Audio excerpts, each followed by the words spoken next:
Karo putri Ibu Sujiati.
Wisata portable. Oh. Di mana aja? Apa ya, Pak? Ngambilnya? Ngambilnya seluruh Kota? iya, Kota aja kan? kota. Namanya apa YouTube-nya? Wisata portable. Kan yang TikTok ya? Saya TikTok nggak main, Pak. Gue supporting. Iya. Kemarin tuh YouTube sama Instagram. Ya, Instagram main TikTok. Kemarin TikTok kok itu banyak terus nggak ada waktunya, jadi saya ambil Kan YouTube tinggal sama. langsung kan? Iya. Dari Instagram langsung tinggal Masukkan lain ya, Pak ya. Iya. Itu sekali upload dua. Iya. Iya. Sutradara Ibu Waryani.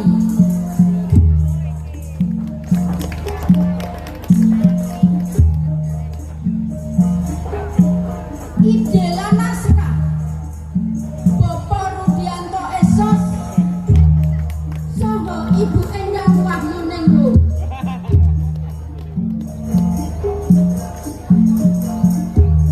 Pengarah gerak silat Bapak Komarudin.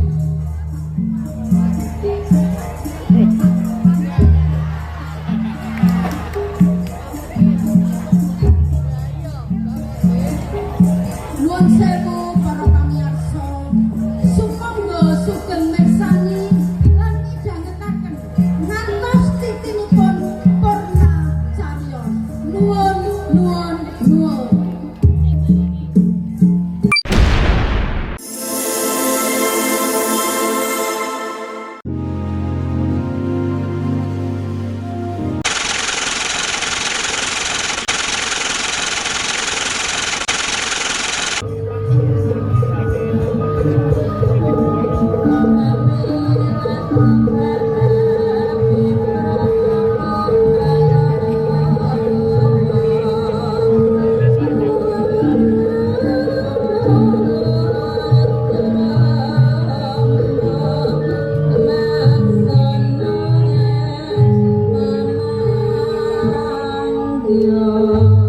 Kan seminten kowe iki dandan kok suwe mento selak wedan karo gedhu entek diborong wong.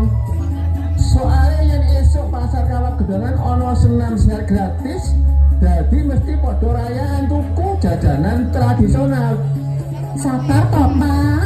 Aku ki lagi live streaming Instagram ki lho. Netizen pada pengen ngerti pesonane kembang desa Manguharjo sing ayu moblong-moblong ki lho. Alah, ora sakakean pola. Kabar dina iki pasar Kawah Gedangan lagi ngrayakake ulang tahun sing ke-1. Terus ana tari-tarian, Kenapa-napa aja ibu mikir. kakak, RT, RW lan para bakul. Gendang sat-sat buat-buat. Aku selalu pengen melu senam gratis iku lho. Uga tuku jajanan tradisional. Mula gue ya kudu katon angun. Dan ora kalah karo ibu-ibu liyane. Wis ora usah kakean pola. Ayo Pak, gendang mangkat ya.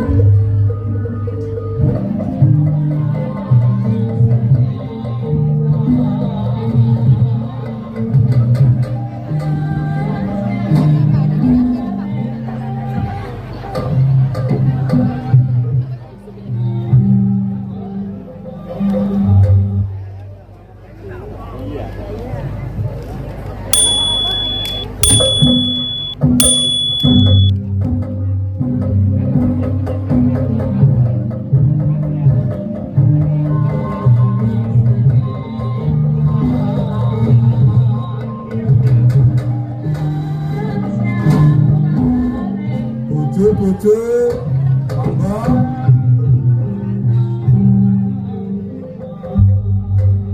monggo bojo sing durung duwe bojo lho monggo bojo bubur kacang ijo bojo bubur kacang ijo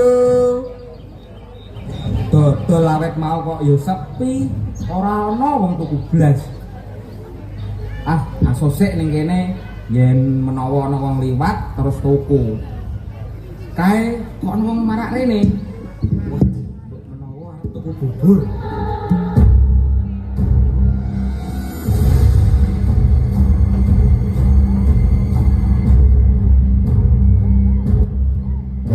takul bubur bondo apa nyawa kowe krungu apa ora aja njegedeg wae ngono mas aku iki wong kere aku wong ora duwe apa-apa aku iki mau ngaso ning kene aku iki dudu bakule bubur bakule iki mau lunga ya wis rasida mangko yang bakule bubur ketom rene aku kandhani yo aku ngosik tak golek mangsa liya sapa ngerti neng pasar kawak gedhoan luwih akeh ayo ngono selamat bigal gendeng ya bosi kok gelem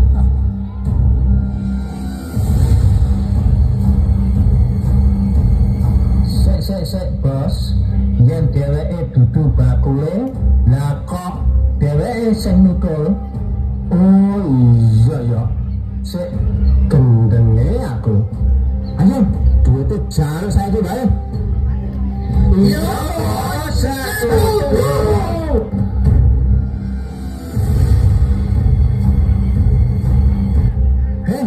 gorengnya godmu aku mbok apusi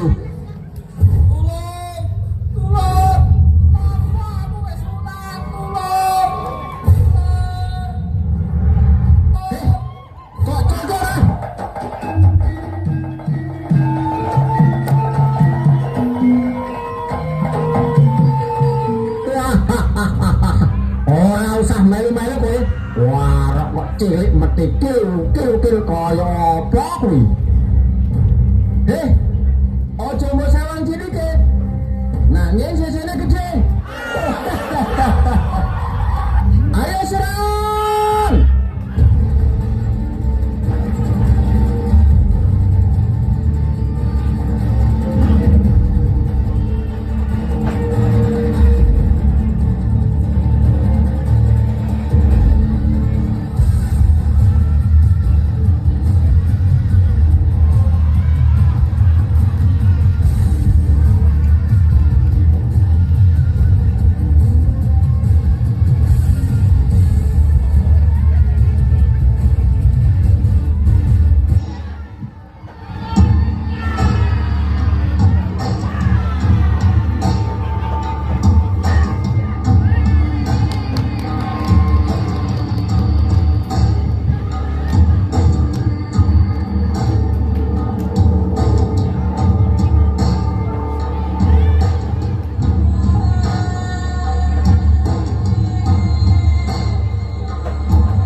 Wis Kang, ora usah diuber.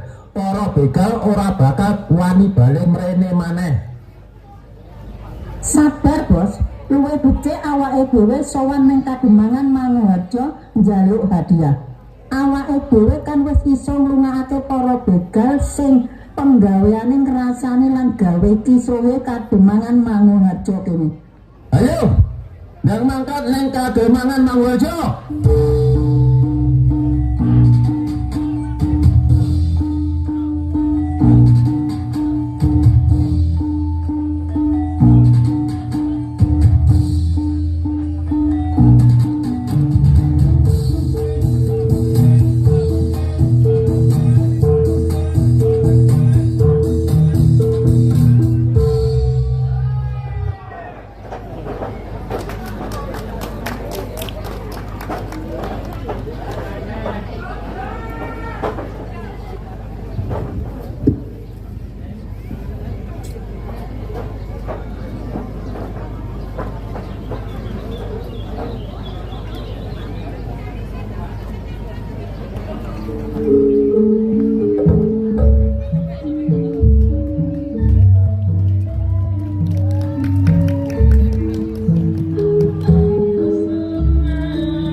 Demang, dalem badhe matur.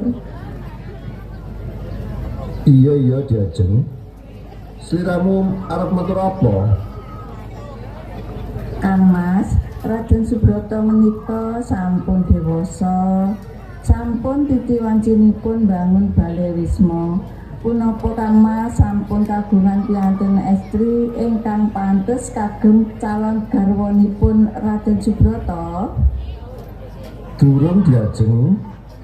Apa sliramu wis nemokake Kyai wadon kang pantes dadi bojone Subroto? Kula nggih dereng Kang Mas. Piye Subroto? Apa sliramu wis duwe calon? Kepareng matur Ibu nuwun Nggih Rama. Dalem dereng gadah calon garwa. Dalem manut Rama. Sinten mawon pilihan Rama kula purun. Kula nuwun Ki Demang. Kula nuwun Garwa sejo. kula pun kula Kene sejo. lungguh kene. Lungguh kene, lungguh kene. Nggih Ki Demang.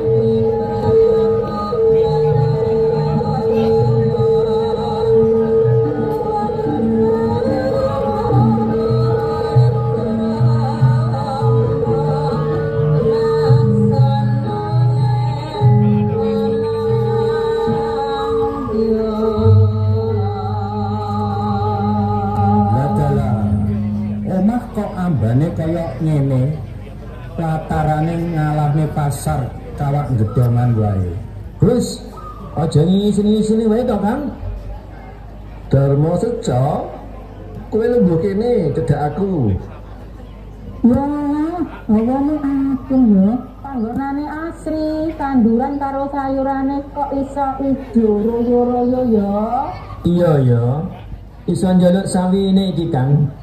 Digawe jangan bobor, enak tenan. Hus. Yeker dhewe-dhewe. Kira apa to? Aja ngisusin aku wae. Menang. Iya Kang, bocah kok ben ngisen-ngisen kabeh. Ngerti tandurane P2L mangyasa padha ijo royo-royo kok padha gumun. Menang. Kowe ya menang. Aja mau wae. Wis. Aja padha geger. Ana pawarta apa to? Nggih Ki Demang, kula badhe matur. Arep matur apa Darmo Sejo? Menawi jejibahan ingkang kula yai sampun purna. Kula kalian rencang-rencang warok sampun saged ngusir para begal. Sakmenika kahanan Kelurahan Manguharjo sampun aman, ugi ayam tentrem Ki Demang. Oh, dadi kahanan Kelurahan Manguharjo saiki wis aman lan tentrem. Nggih Ki Demang.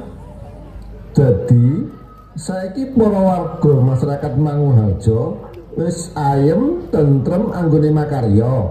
Leres Ki Demang, bos kula niki sampun ngedalaken keringet kagem giles para begal ingkang pendamelane rusak ngadu domba Kademangan Manguharjo.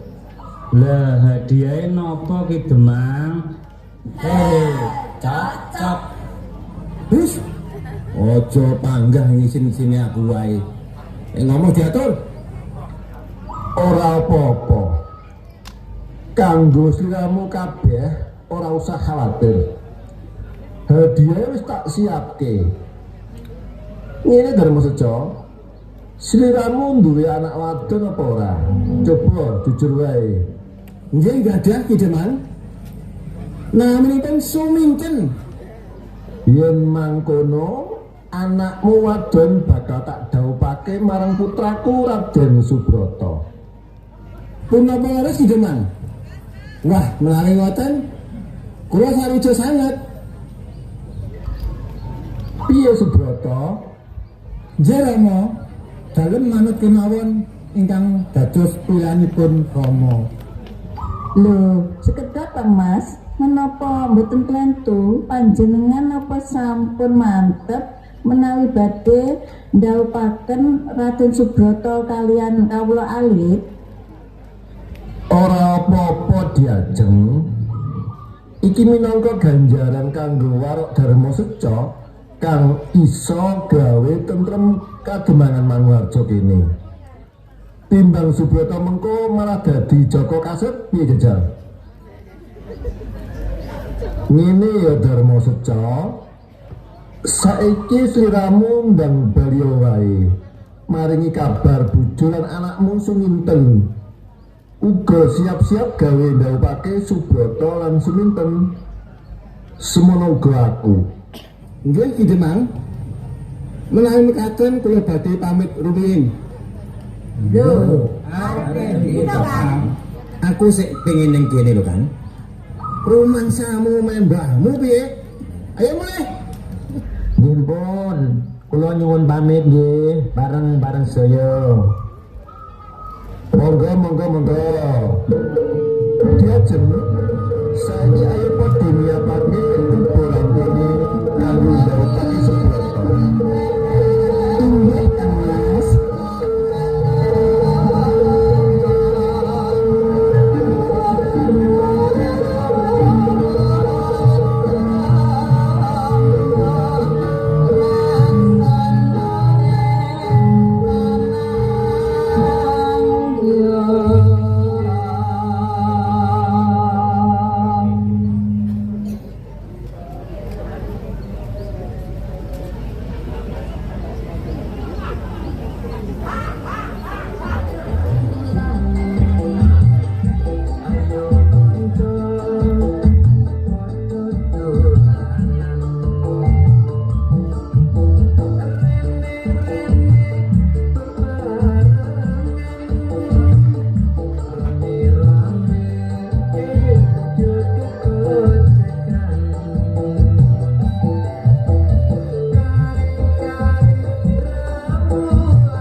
Ibu, rasane atiku kaya keplokan kendang. Bledo seneng banget badhe didhawuhaken kalian Raden Mas Subrata. Iya, Nduk. Rahno Raden Mas Subrata wis dadi jodohmu. Kowe kudu iso ngangkat derajat wong tuwa ya, Nduk. Cie-cie, sing arep rapi, ndoro sumingken jan pancen ayu tenan. Ning emane yen wis rapi, aku lak kelangan kanca gosipno. Halah Patmi, kowe iki lho ora kelangan kanca gosip. Ning kelangan dhuwit jajan ta? Leres suminten mangke yen sampun dados garwane Raden Mas Subroto, kula diparingi enmek setunggal nggih. Loh, nggih apa kowe njaluk enmek malem? Wong mancal sepeda wae ora godak. Golek bojo saiki angel ti. Yen aku numpak enmek, lak ketok disawang uwong to. Sapa ngerti aku oleh pacar perangkate kelurahan Mangunarjo. Model kuwi leneng. Numpak enmek ki ora malah gawe pemuda kelurahan Mangunarjo kesengsem, tapi malah wedi mergo koyo numpak enmek koyo numpak wedhus. Kurang ajar kowe iki Patmi. Kowe iki lho sing koyo lawa ompong. Wes malah podo padu ki piye to? Mbak Siti, Mbak Patmi, Mbak Inem, ayo saiki melu aku pengembang. Atiku lagi kepengin ngetokke rasa seneng lewat lagun. Aduh, wes Mbak Siti, Mbak Patmi, Mbak Inem, ayo saiki dandangano aku sing paling ayu, sing menor, nanging tetep luwes. Ben Raden Mas Subroto langsung jatuh cinta yang nyawang aku. Siap Ndoro, mangke tak wedai nganggo glepung beras dicampur kunyit. Ben kulitnya jenengan glowing kaya emas Jawa. Ojo toh, engko dikira ramesan ayam geprek. Nganggo wedak pipa wae. Terus lambene diwenehi gincu sing wabuan beranang. Ben yen mesem ndarai Raden Subroto pingsan. Wes, aja padha guyon wae. Juluk mana bapakmu wis arep teko. Ayo mlebu kaputran karo ibu.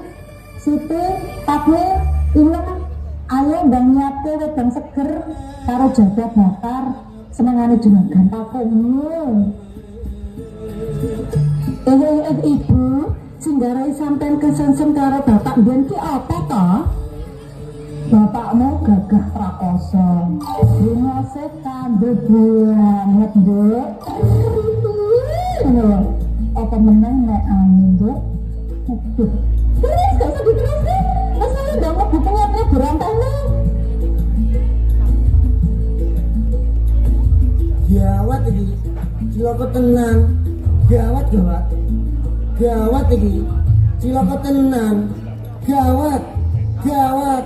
Ana apa to, Gang?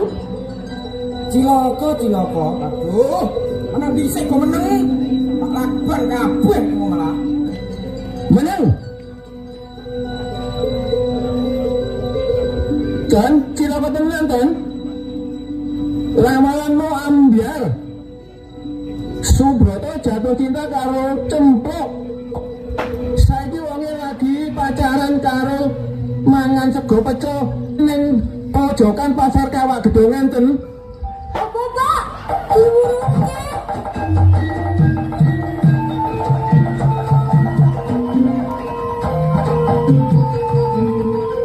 Aku sing ayune uleng-ulengan ngalahke artis drakor iki kok trimo dikalahke karo Cempuk bakul jemblen.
Siti,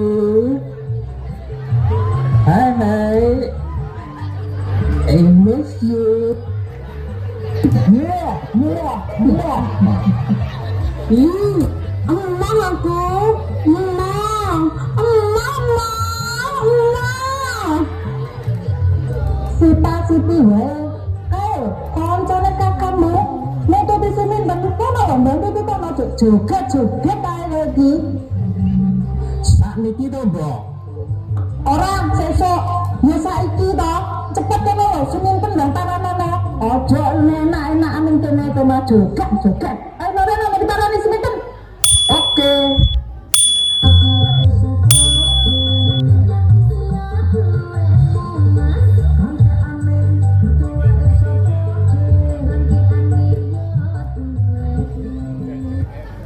Piye to Titi? Kok malah dadi koyo ngene iki? Yo wis mbok sabar. Muga-muga wae suminten ora apa-apa. Ayo mbok gek ning mburi wae. Ayo tuh, bawa-bawa temen mburi itu ya.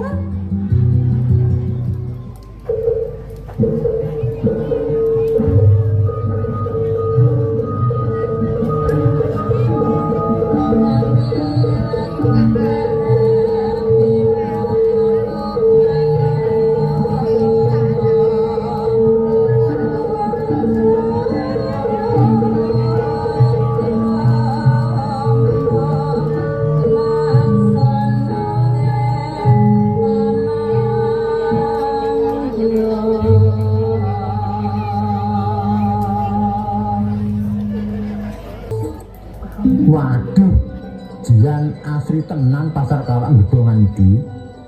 Suasanane koyok mlebu lorong wektu.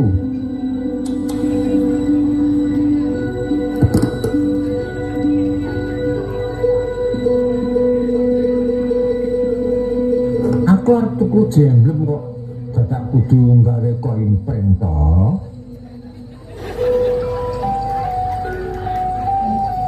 Sugeng rawuh Kang Mas. Tembriki transaksine ginakaken koin pring. Menawi kersa niki jemblem kula tasih anget. Kados angete katresnan kula dumateng panjenengan Kang Mas. Lho. Ya. Sampeyan iki bakul jemblem apa bakul widodari to? Kok omongane langsung nancep ing jero dada. Sapa jenengmu ta ayu? Nami kula Cemplok Kang Mas. Asli piantun saking Kelurahan Mangliharjo. Cemplok. Senajan jenengmu bunder, tapi wis bunderke kiblat katresnanku. Yen ngono aku ora sida madosi suminten. Aku tak rabi karo sliramu bakul jemblem wae ya. Kang Mas Subianto, rasa manahipun kula saben dinten kuatos sanget. Kula kuatos menawi katresnan kula dumateng Kang Mas Subianto ndadosaken renaning panggalihipun Rama kaliyan ibu panjenengan Kang Mas. Cemplok, kabeh kuwi ora usah mbok pikir. Kang Mas menika nggih sampun dipacangaken kalian suminten to? Menawi panjenengan kagungan sesambetan katresnan kalian kula, mengke ndadosaken masalah. Kowe ora usah kuwatir. Masalah kuwi dadi tanggung jawabku. Katresnanku marang kowe ora ana sing iso ngalang-alangi. Menawi kados mekaten, mengke Kang Mas Sugiyoto matur kalian Bapak nggih Mas nggih. Yen ngono kowe gelem tak pek tuju. Nggih purun to Kang Mas. Kula nggih tresna kok Mas. Isin aku beneran. Cemplok katresnanku. Preneo aja ngajo saka aku to.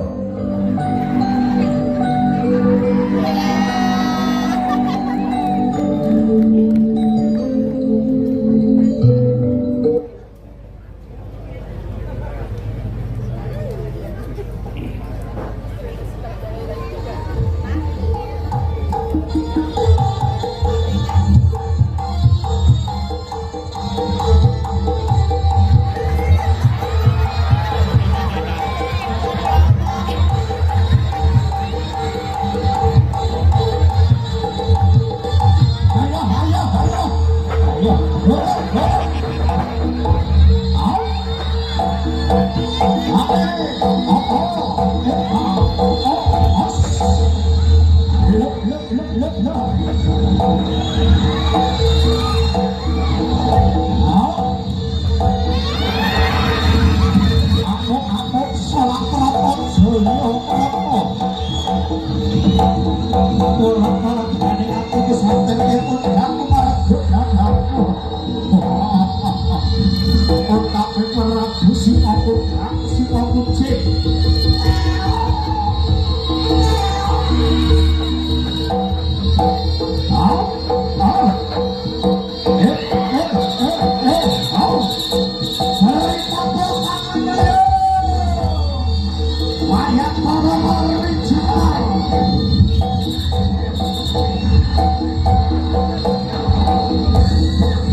Iya, pedot.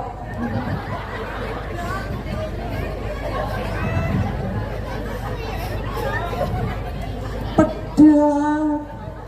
Mas Brata. Sampai nanti toh Mas. Mas Brata. Mas Brata, Brata, Brata. Nanti toh Mas. Tega ninggal aku. Aja. Mas Brata. Mas Brata sayangku, Mas Brata cintaku, Mas Brata I love you tak lali. Mas Brata. Mas Brata. Aku Clara. Kita itu. Tapi nak lali mungkin lali di sinetron mubeng aku loh. Ampun dari itu Mas Brata. Mas Brata. Mas Brata.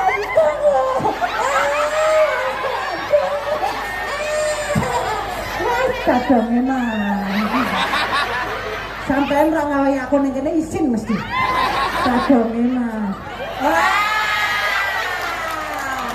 hidup Mas Allah Akbar pengen kali salah gak gelem dadi minten Mas Brata.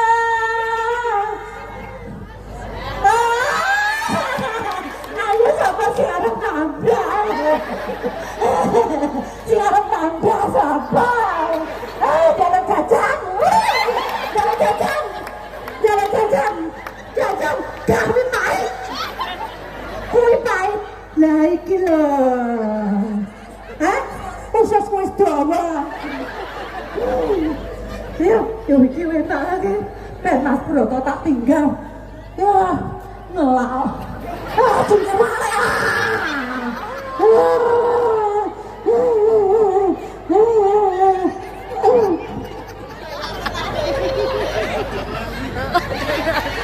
Pengen ya, pengen ya. Kan udah tonton kono, aja nyuwun waktu iki aku diparingi ya. Nek gak ngene gak diparingi. Iya, ben minggu aku nang kene iki lho. Malah ngetoknya duit orang bakul malah rugi tapi ya demi kelurahan Manguharjo jadi setiap minggu ibu-ibu PKK selalu hadir. I love you pun ibu-ibu PKK. Muah, muah, muah. Ngedane ah.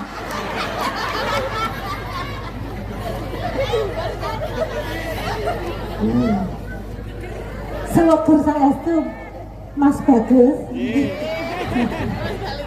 Mas Basbos buatan pingin ngeten iki. Buanglah sampah pada tempatnya golek sampah. Tet. Lah kuwi nomere sing ora duwe. Aku senengku kontan.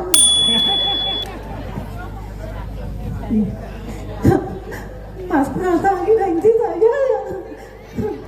Wala. Apa titulane bakal pecah ya?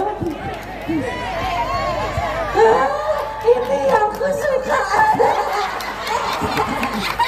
Ini aku suka. Barokahullah, sehat selalu, rezeki langgeng lumintu, panjang umur. Siapa yang mau menyusul ngaco? Pak Gun, siapa Gun? Lari terus.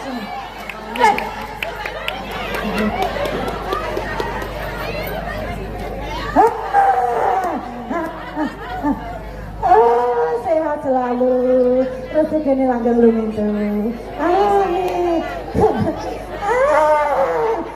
Pak Gun, ternyata saya eling aku, Pak. Pak Gun, banyak. Ayo sapa sing tambah? Aja, pengen lenggo. Bu, sehat selalu, panjang umur. Mbak Isa, apa? Nuwun pangapunten, mbok menawi wonten sing malih.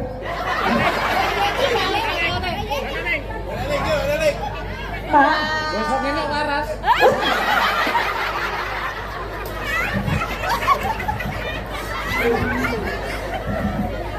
Mas Joko, ya Allah. Doaku selalu untukmu. Mas Joko yang kesel. Salahnya selingkuh.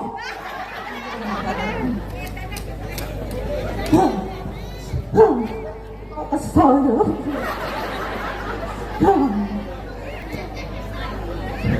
Kok kesel?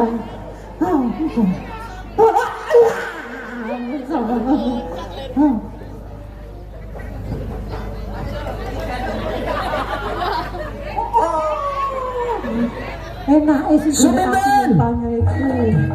Suminten! Enten ana bapak lho. Suminten! Wes ya, Nduk. Bapak ora tega nyawang kowe kaya ngono. Rasane atine bapak kaya diiris-iris, Nduk. Lerem. Lerem. Lerem atimu, Nduk. Ayo mulai karo bapak, Nduk.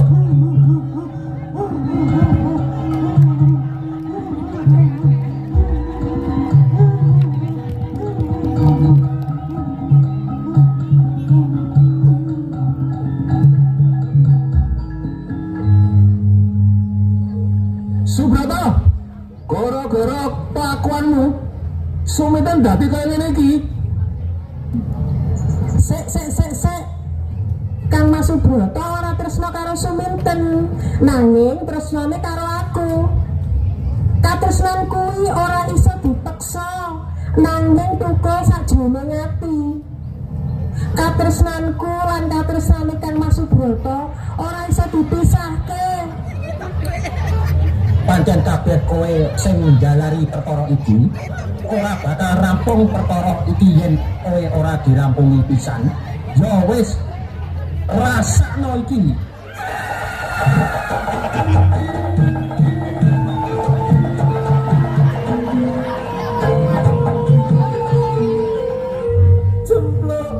Jemplok tangi, Nduk. Iki bapakmu. Ora nyangka yen kowe disiki bapak.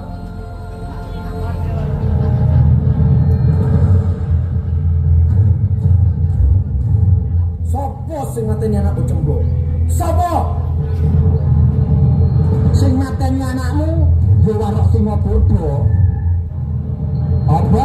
Singa bodo? Hei, singa bodo, aja mayu kowe.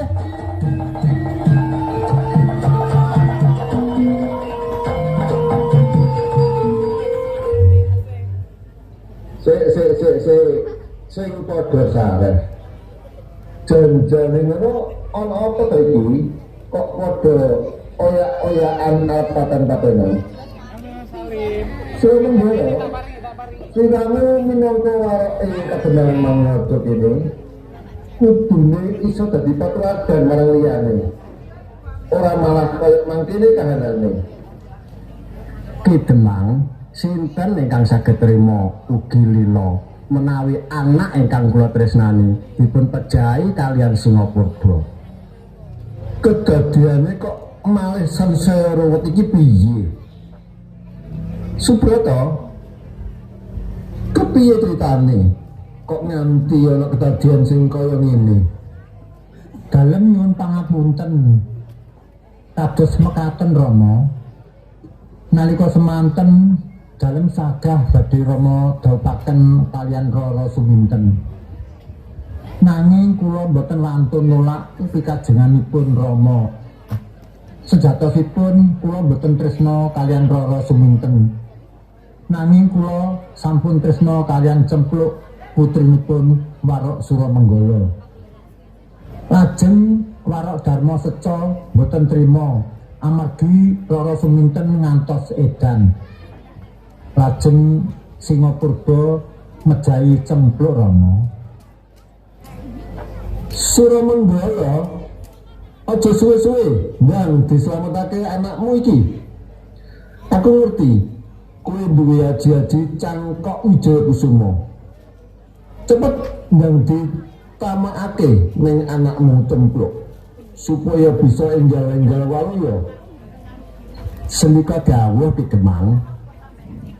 Nduk, Cempluk anakku, ndang waras ya, Nduk.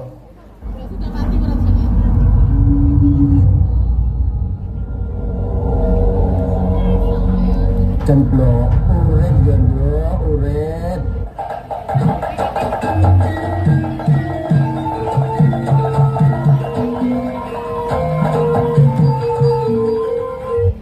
Pak, Kang Mas Subrata ning endi, Pak? Suramenggala, iki kahanane Suminten ya kaya mangkono.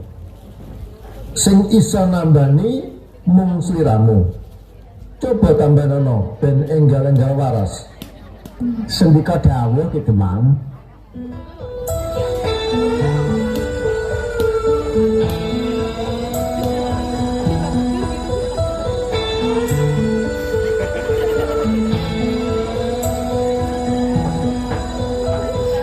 Ada Mbak Dukun sedang ngobatin pasien gila. Konon katanya gila karena gagal cintanya. Sambil komat camuk mulut Mbah Dukun baca mantra, dengan sesuatu dipegang lalu pasien dicium.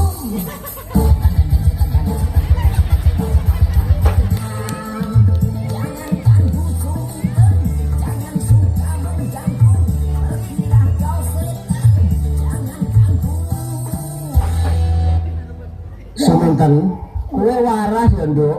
Aja edan meneh.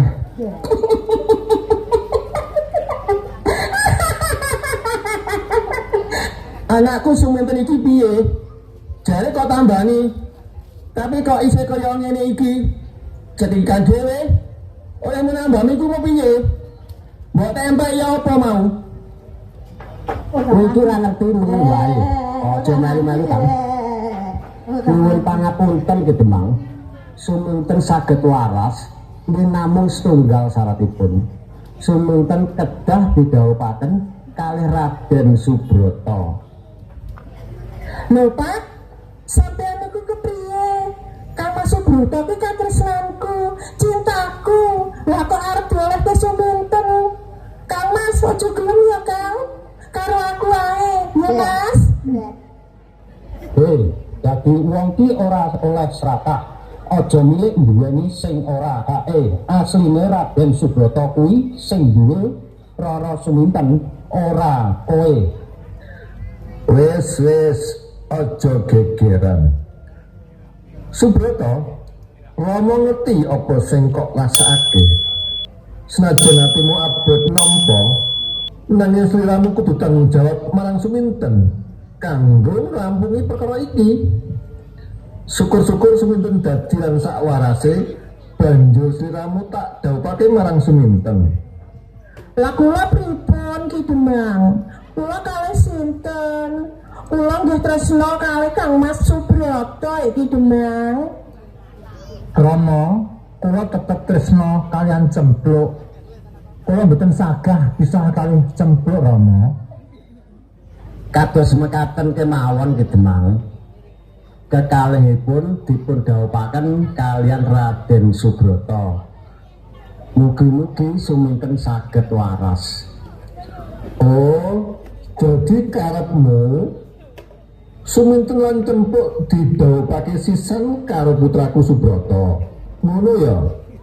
Sendika dawuh Ki Demang, kersanipun perkawis menika enggal rampung. Wis, aku manut wae nek ngono. Piye Nduk Suminten? Kowe sida dhawuh karo Raden Subroto? Waras ya Nduk? Waras. Iya Pak, pancen kuwi sing tak arep-arep. Aku ora edan kok Pak.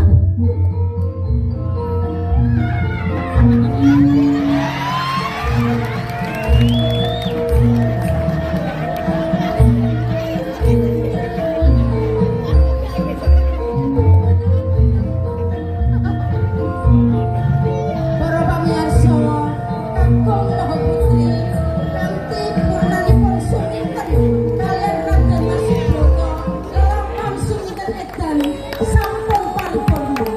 Matur suwun pangapunten bilih wonten kelemahan kula sanes wekdal pemanggen malih kaliyan Ketumrak Mahesa Budaya Kelurahan Mangharjo. Nuwun. Bilih topeng Juga Kecamatan Harjo kami persilakan juga dapat berfoto bersama mengabadikan momen indah dan syarat dengan nilai-nilai luhur budaya bangsa. Bagaimana kita mengabadikan sebuah tekad dan juga komitmen kita bersama membangun masyarakat yang cerdas, berdaya, berbudaya untuk kota Madiun yang melesat, sejahtera mendunia.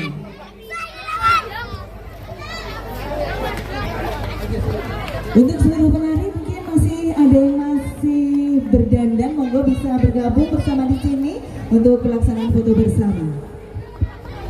Untuk seluruh penari mohon bergabung foto bersama dengan Bapak PLT Wali Kota. Seluruh penari, monggo. Seluruh penari untuk pengabdian gambar. Nanti bisa di bawah, monggo seluruh penari. Ya, nanti di bawah seluruh penari monggo berkumpul. Seluruh penari, seluruh penari. Apa niku Monggo seluruh penari. tapi kewajiban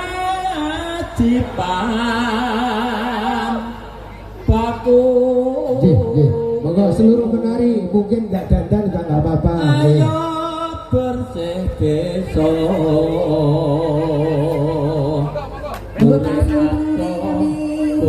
Sudah waktu untuk berfoto bersama dengan Bapak PLT Wali Kota Madiun di kesempatan paling berbahagia ini. Anglia tuh mandang karyo.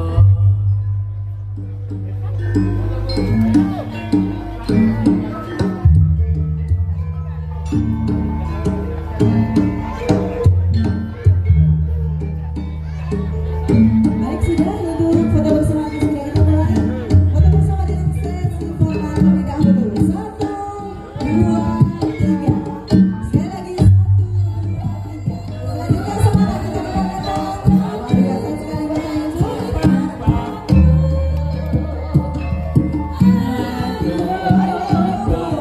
Untuk kita semuanya.